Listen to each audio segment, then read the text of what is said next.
ಮಾಡ್ತಿರುವಂತದ್ದು. America ಯುದ್ಧ ನೌಕೆಯಲ್ಲಿ ಭಾರೀ ಅಗ್ನಿ ಅವಘಡ ಸಂಭವಿಸಿದೆ. ನೂರಾರು ಅಮೆರಿಕನ್ ಸೈನಿಕರು ಅಸ್ವಸ್ಥ. ಯುದ್ಧದ ವೇಳೆ ಕೆಂಪು ಸಮುದ್ರದಲ್ಲಿ ಅಮೆರಿಕಾಗೆ ಶಾಕ್. ಯುದ್ಧಕ್ಕೆ ನೆರವು ನೀಡುತ್ತಿದ್ದ ಜೆರಾಲ್ಡ್ ಆರ್ ಫೋರ್ಡ್ನಲ್ಲಿ ಅವಾಂತರ. ಯುದ್ಧ ನೌಕೆಯ ಲಾಂಡ್ರಿ ವಿಭಾಗದಲ್ಲಿ ಕಾಣಿಸಿಕೊಂಡ ಬೆಂಕಿ. ವೆಂಟಿಲೇಷನ್ ಡೆಕ್ ಮೂಲಕ ಇತರೆಡೆಗೆ ವ್ಯಾಪಿಸಿದಂತಹ ಬೆಂಕಿ. 600 ಹಾಸಿಗೆ ಭಸ್ಮವಾಗಿದೆ. ಬೆಂಕಿ ನಂದಿಸಲು ಹರಸಾಹಸವನ್ನ ಮಾಡಬೇಕಾಯಿತು. ಸತತ 30 ಗಂಟೆ ಹೊತ್ತಿ ಉರಿದ ಜೆರಾಲ್ಡ್ ಆರ್ ಫೋರ್ಡ್ ಯುದ್ಧ ನೌಕೆ. ಯುದ್ಧ ನೌಕೆಯಲ್ಲಿದ್ದ ನೂರಾರು ಸೈನಿಕರು, ನಾವಿಕರಿಗೆ ವಿಷವಾಯು ಎಫೆಕ್ಟ್ ಉಂಟಾಯಿತು. ವಿಷಯ ಹೊರಗೆ ಬರದಂತೆ ನೋಡಿಕೊಂಡಿದೆ ಅಮೆರಿಕ ಸರ್ಕಾರ.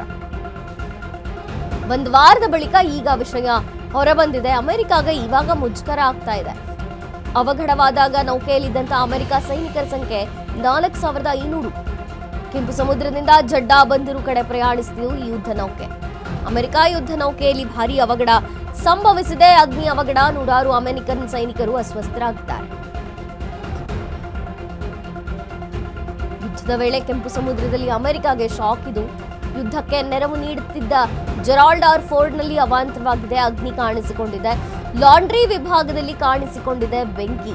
ಯುದ್ಧ ನೌಕೆಯ ಲಾಂಡ್ರಿ ವಿಭಾಗ ವೆಂಟಿಲೇಷನ್ ಮೂಲಕ ಎಲ್ಲಾ ಕಡೆ ಕೂಡ ಈ ಅಗ್ನಿ ಹಬ್ಬಿದೆ. 600 ಹಾಸಿಗೆಗಳು ಭಸ್ಮವಾಗಿದೆ. ಬೆಂಕಿ ನಂದಿಸೋಕೆ ಹರಸಾಹಸ ಪಡಬೇಕಾಯ್ತಂತೆ.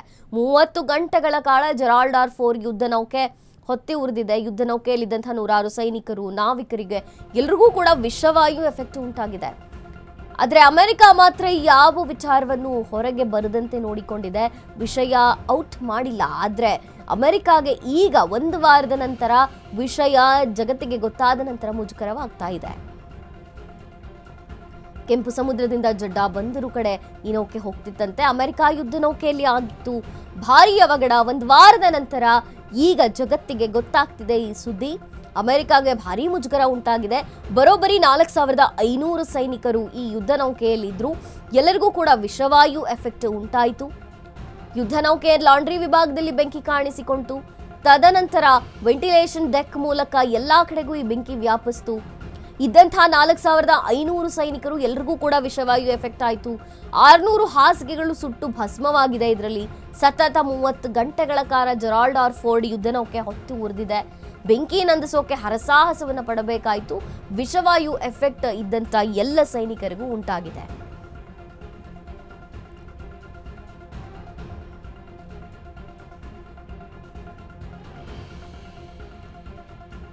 ಯುದ್ಧ ನೌಕೆಯಲ್ಲಿದ್ದಂತಹ 4500 ಸೈನಿಕರು. ಆದರೆ ಯಾರಿಗೆ ಏನಾಯಿತು, ಯುದ್ಧ ನೌಕೆಯ ಬಗ್ಗೆ ಒಂದೇ ಒಂದು ಮಾಹಿತಿಯನ್ನು ಕೂಡ ಅಮೆರಿಕ ಹೊರಗೆ ಬಾರದಂತೆ ನೋಡಿಕೊಳ್ತು.